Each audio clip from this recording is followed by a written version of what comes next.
Hey guys, and welcome back to another YouTube video. In this video, I'll be going through my round 8 team at the moment. It might change based on a couple of things if I have some conversations, but I've basically now in the last 24 hours or since that trade targets video narrowed it down to roughly, I would say, 3 trades that I'm pondering up, and we'll get into them at the midpoint of the video, I think. Or sort of near the start, as one of them does involve a defender, or 2 of them do. But before we get into it, remember to like and subscribe, turn the notification bell on so you know when I upload, and let's get into the video. So as you can see here, you can see my team. We scored 23.68 last round. Team value currently of 19.22 million, I think that is, and an overall position of 15.465. So the goal really this week is to, well, my immediate goal is to just consolidate that position in the top 15,000.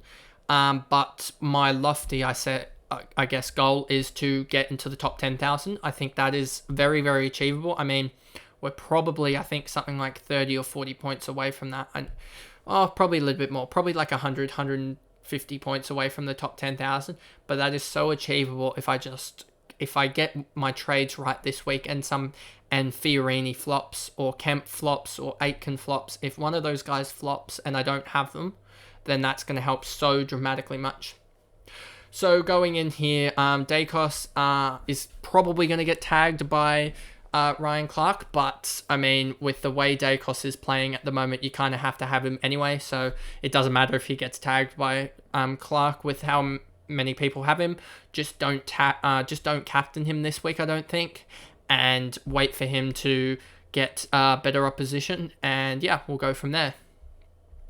Tom Stewart against Adelaide, hopefully they just start missing a load of set shots and stuff like that and can pile up the behinds, as not only does he get a couple of kickouts, he should be able to get those marks off of kickouts and really just get his score up. And I'm hoping for another 100 score from him, and that should be good, as if we take his last 5 in, he's averaging 101 and 103 in his last 3, so that's huge, and that's considering he's now priced at, I believe it's just shy of 90, I think. He's priced at 87.6, so, or something like that, and he's averaging 86, and that's including a 14. So he's still 17 point under. So you could almost still get him anyway if you think that he's gonna massively improve, especially if he's like, you'd almost take him at this price in the preseason. Like, he's minus 60k as well, with the amount of improvement that he has available to him. And then will they just keep on doing what he's doing, honestly. He has the capability here, he was actually down in tackling, to I think he has the capability to probably average somewhere around 27, 28 disposals. As we see here, he's gone 22, 26, 29, 22, 30. So I don't even know what that is average-wise. I'm going to put it up in a calculator. 22 plus 26 plus 29 plus 13 plus 9 plus 30 divided by, he's played 5 games, hasn't he? Yeah, divided by 5. He's averaging 25.8 disposals, like I was saying, so that's a really good average. Marks-wise, he's got 12, 23, 27, 32 in 5 games, which is 6.4, so that's huge as well. And he's got 12, 20, 22 in 5 games tackle-wise, which is 4.4, so he's averaging 10.8 combined marks and tackles, which is well above what you need to average 100, and is helping him out because he's not a massive disposal getter that you see out of like Parrish, Merritt, and some of these, and Cripps, etc. Some of these guys that can get you 30, 32 touches a game, whereas he's about 5 or 6 touches down on them, which takes away 10 or so points. If he was averaging 30 touches a game, he would be averaging 115, 120. Let's be real here, and I don't think we'll get that, but I think we can easily, with this run, he has Optus Stadium, Freo, he can get a load of marks. He loves to get that little chip 15 meter mark. Just do not lay a stupid tackle, honestly. I would hate that if he did that. Then he has Melbourne at the MCG. That's going to be a tough game. But then he has West Coast where he can stack it on. St Kilda, he should actually, I think, do all right because they're such a defensive team that I think he can get those marked quite easily. Port, Brisbane into the bye. So yeah, we're looking good with him. And then the first one of my trades is Macpherson. And the reason I'm still pondering this is because the safe pick in me says go for Steele. He's going to do he's going to go and put up 115 or so into the bye. And 115, I think I worked it out. It was something like, if I go Macpherson over Steele, I'm probably bleeding close to 70 to 80 points across those first 4 rounds until Steele's bye. And how much is that extra 190k going to get me? And is that going to be able to make up for basically having the ability to get a guy that I think I think it's going to be the difference between me being able to get Brayshaw on top of someone like Mills in the next couple rounds, and that'll help me, I think, in the next couple rounds gain close to 40 to 50 points per round. And if we take that into account, I think it's a plus 80 or 90 if Macpherson goes 100 plus here. That's over Steele in the long term, plus 80 or 90 points in the long term. And he also has the better buy round as well, meaning that I can keep that once I start, then I can basically trade out premiums from week 12 onwards. So, I mean, for his buy round, for the last 3 buy rounds, I can be just trading out my round 14 and round 15 buy rounds to guys and slowly filter it back. And I think that's going to help me keep more premiums on the field. So that might actually help in the buy round by getting me another 20, 30 points in 2 or so rounds. So it might actually be, in the end, it's a risk, but I see the rewards of 150, 200 points upside worth of it if I get Macpherson over Steele. Then we come to Duggan here, and he's just staying on my team because there's so many bigger guys to get out, and he's not really scoring badly. I mean, he's 93 in his last 3, 86 in his last 5, and and he's pretty consistent now. He's started to upswing, and he plays Richmond this week, where I think he's actually coming into a good run here, which is really funny because he might stay into my team until the buys now, or be that last guy that I get out of the team, as I'm really looking towards trying to get rid of Wilmot, Philippou or Hollands in the next couple weeks, as they've stopped, obviously Philippou stopped his cash gen, and now we're going to see Davey, I think, start his cash gen again. So it might actually be saving Wilmot and getting rid of Philippou and Davey and getting a defender here and just pushing someone else, pushing more guys up through. Like, I can put Macpherson into the forward line, and that would help me still. That would get another rookie off field, and that's sort of the plan going forward. But Ullins is just here just in case Wilmot drops a stinker, and then I can flip in Mitchell in here because I don't really want to go for Aitken with Macpherson. I want to go with Drury, as I want that extra cash, because I'd rather have a little bit extra cash in the tank. I know I'm saving 310k, which is a huge amount, but I mean, the difference between Steele and Macpherson is 190k, and it's probably going to be only like 10, 15 points this week. So 10 to 15 points is like 80 to 120k, and they're 190k apart. So I'm saving 110k per the price, I guess, the value. So I'm keeping a load of money in my bank this week so that next week I can really attack and get another rookie off field, and that will leave me with only probably, realistically, if we don't really count Ashcroft as a rookie and Sheasel as a rookie anymore, I'd have 3 rookies on field, which would be huge. And I wouldn't really be going down the track of having a lot of mid prices that are like 400, 500k that could easily fail. Like, I'm going down the hole of actually having good players in each position. Cowan's another guy that I gotta try and get out, so maybe he's the guy that I get out, and I'd be sacrificing 50k from getting a decent player, which probably means that I'd be looking at Brayshaw or Mills rather than I mean, Gus Brayshaw rather than Andrew Brayshaw. But I still think he's to get Cowan out now and bank that cash and get another rookie in.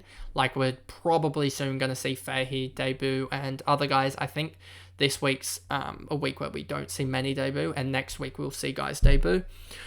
So I'm just sort of waiting it out and being able to strike big when a guy debuts.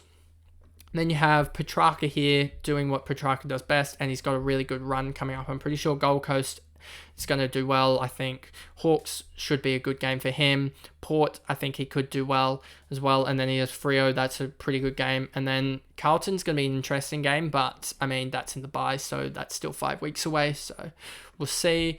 Bont has a favourable matchup, I think, against GWS. Him and Green are probably going to be put on each other and just said, try and limit each other, which will be funniest thing because I think they both can't limit each other, but they're both so attacking that I think it'll just be 100 and something points each. Then you have Green here playing Western Bulldogs, Collingwood, St Kilda, but he's got the tough matchups, but he's averaging 113. You've got to have him in your side. I mean, he's averaging 116 in his last three. Then you have Rosie, and I've seen some people saying they want to trade him out. He's averaging 108 in his last three, and he got 19 disposals and still got his way up to an 84. His tackling ability has really helped him be an asset because he doesn't need to get those 30 disposal games to get 100, to average 100 odd. He's averaging 98 with only probably averaging about 20-something disposals, 22, 23 disposals. And then you've got Warple here. Warple doing his best, just continuing to go up in price and huge.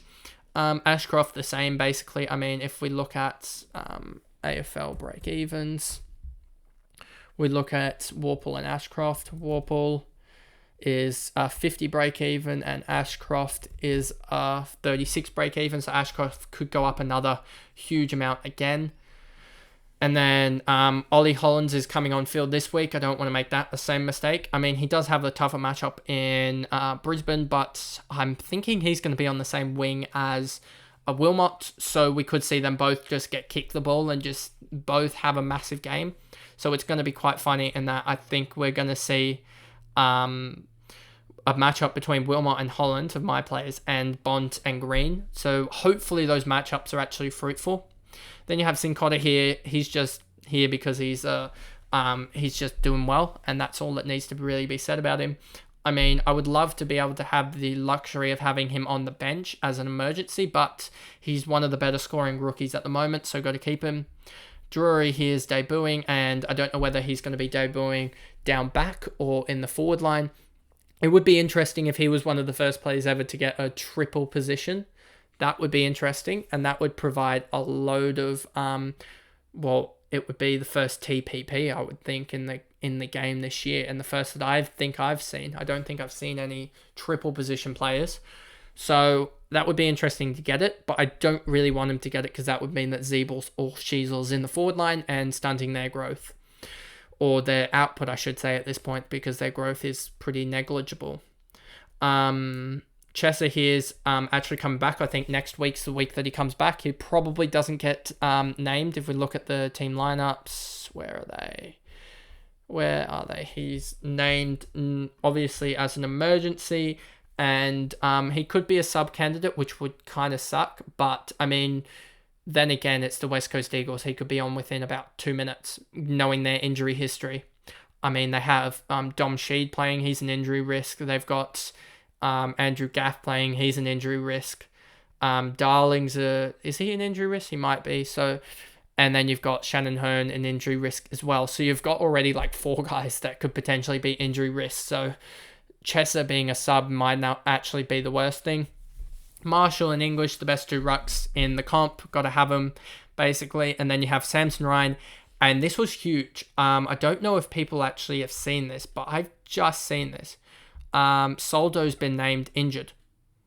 So if you look at this, they've stuffed this up here, but if you actually look at this, have we seen, so it's going to interchange. Ben Miller's probably just going to come in and ruck, but it means that we're back to what it was a couple weeks ago with Samson Ryan potentially having to take up more of the ruck work. I think it was against the Swans. A 51's going to do, honestly, with him having a like -1 break even, and that'll get him another 40-50k. But if we can see this that he did against Melbourne and the Suns, even though he's playing West Coast, he could have a huge game. Because I think if we look at the West Coast, if we look here, and I go to this website, I'm pretty sure has it. Then I go to, where is it? This one, I think it is. It this one? Last 10. Yeah, here we go. And then I go West Coast Eagles, ruck, plus 21 on their average. So if we take this into account, I know this isn't realistic, but he gets a 70 score, goes up by 60k. That will be huge. And then you've got Dunkley here. Just hope he does his thing. Taranto's my vice captain against West Coast Eagles tomorrow in the early game. And hopefully he just drops a 120 so I can just take that captaincy score and move on. I mean, it will mean that I do need to get, that I do need to have probably Uland as a sub, and I'm going to hope that I can take his score. But I can easily remedy this by just doing, putting, Seamus Mitchell by going, how can I do this? By putting Sincotta onto the utility spot, then swapping him with Yuland, then putting Yuland in here, and putting Yuland in here, and then I've got to find a way to yeah, this is gonna be tough. It's a lot easier actually doing it than So if I actually do this now, if I make this smaller, I can show you what I'm deciding on.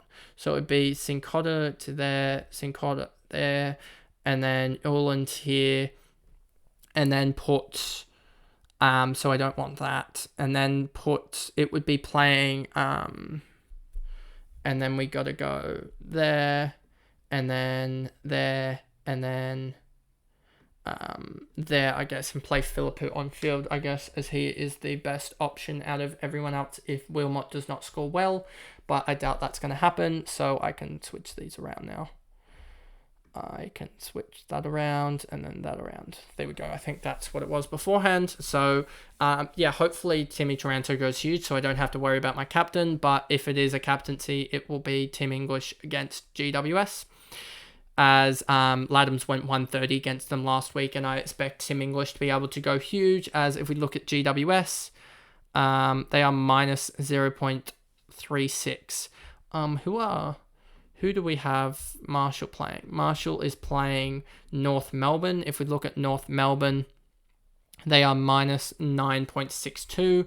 I'm going to switch this to last 5, as that's going to also help as well. And you have the same sort of thing here, and we had GWS for, and GWS is actually a plus 9.45 in the last 5, compared to a last 10 of, let me bring it up, a last 10 of minus 0.36, meaning that there's been a huge shift. And I think partially that's due to Laddams going, I think it was like 50 points above his average. But I think there is a big case that English is the best captaincy option. I'll make this bigger again for you guys. I think that's better. And then we move down to Goulden here, just hoping he does what he needs to do. It might be a little bit too big, actually. I think that's better. There we go. So Goulden here just needs to do what he does here, get 100 score and just keep on going. Sheasel the same, basically averaging 106. He's the 8th, 16th best in terms of average, and just keep on going. Steele here, 88 last game, just needs to keep on going, honestly. Ranked 40th in the season for that. And then Mitchell here, just need him to get a good score. I think there is a good score around the corner, and I think it could come against Freo, but I also think if he can stay in, he could score huge against West Coast down in Tassie. And then he has St Kilda, where he could score well again. So I'm just hoping his job security's there. If his job security's there, this guy's going to go up to 500, 550k, I think, over time, and that'll allow me with the regeneration of cash on Drury, even Davey to an extent. Long's coming back in a week or two. Chess is going to come back, and I think he's going to be better for it, and I think he'll get close to 300k. And then we also have the money off Cow and Wilmot.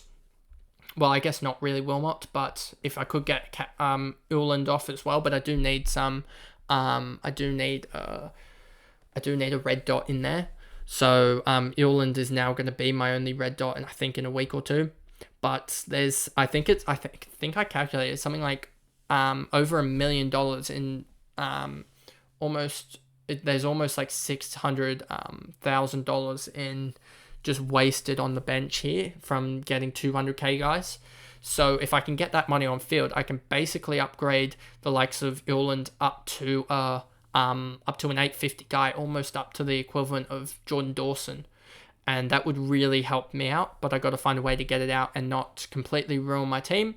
And I don't want to put so much risk on. Like, I'm willing to take a risk on Macpherson because of the way his team's forming. Gold Coast and that well is out and others, and he's really the only backline guy.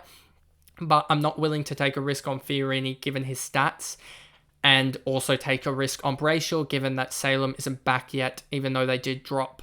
They gained a defender and didn't drop another defender. They dropped like 2 forwards or whatever. So onto these last guys. Philippou, just need him to do something and get close to that break even of 52. Davey, I think, has a break even of like 50. And then Long here again, just got to hope he comes back sometime soon. So that's really the team, and the trades that I've got in place are the McGrath and Jinby. McGrath finally goes. He finally goes, and Jinby goes now, as I thought Jinby would last longer, but he just looked beaten down. I mean, it doesn't help that West Coast literally have the worst medical team in the comp. So you got those two going out, and you've got Macpherson and Drury coming in, and that leaves me with 300k, and next week will be a big upgrade week. I think it will be a 2 bench guys up to a 1 up, 1 down almost. Well, it is a 1 up, 1 down, as in 2 rookie guys to a big guy and a 200k rookie most likely, or a 220k rookie. So that's the plan. And knowing me, that will not be the plan by about Monday morning, but we'll wait and see, I guess. So that's the video, and I'll see you guys in another video. Thanks, guys. Goodbye.